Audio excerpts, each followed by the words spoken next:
লিখেছেন, আমার সামনে পরীক্ষা, এমন কোনো আমল আছে কিনা পরীক্ষার আগে যা করলে আল্লাহর রহমতে পরীক্ষা ভালোভাবে দিতে পারবো?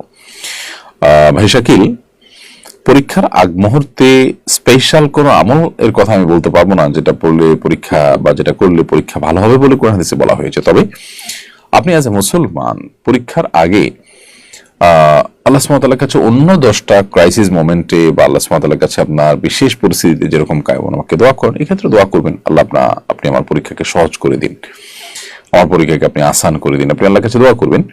সেই সাথে আপনার পড়াশোনা, আপনার প্রচেষ্টা যেটি পরীক্ষা ভালো ফলাফল করবার জন্য সেটি আপনি যথাযথভাবে অব্যাহত রাখবেন। আমেরিকার এক অঙ্গরাজ্যে ভয়াবহ দাবানলে ব্যাপক ক্ষয়ক্ষতি হয়েছে। বিষয়টাকে অনেকে আল্লাহর গজব হিসাবে দেখছেন। এটা আসলেই কি তা কিনা, এই জন্য উল্লাস করার সুযোগ আছে কিনা? প্রথম কথা হলো যে অঙ্গরাজ্যের যে শহরে এই ভয়াবহ দুর্ঘটনা ঘটেছে, যেটাকে আমরা হলিউড হিসাবে জানি, সেই হলিউডে, ক্যালিফোর্নিয়ার সম্ভবত একটি শহর,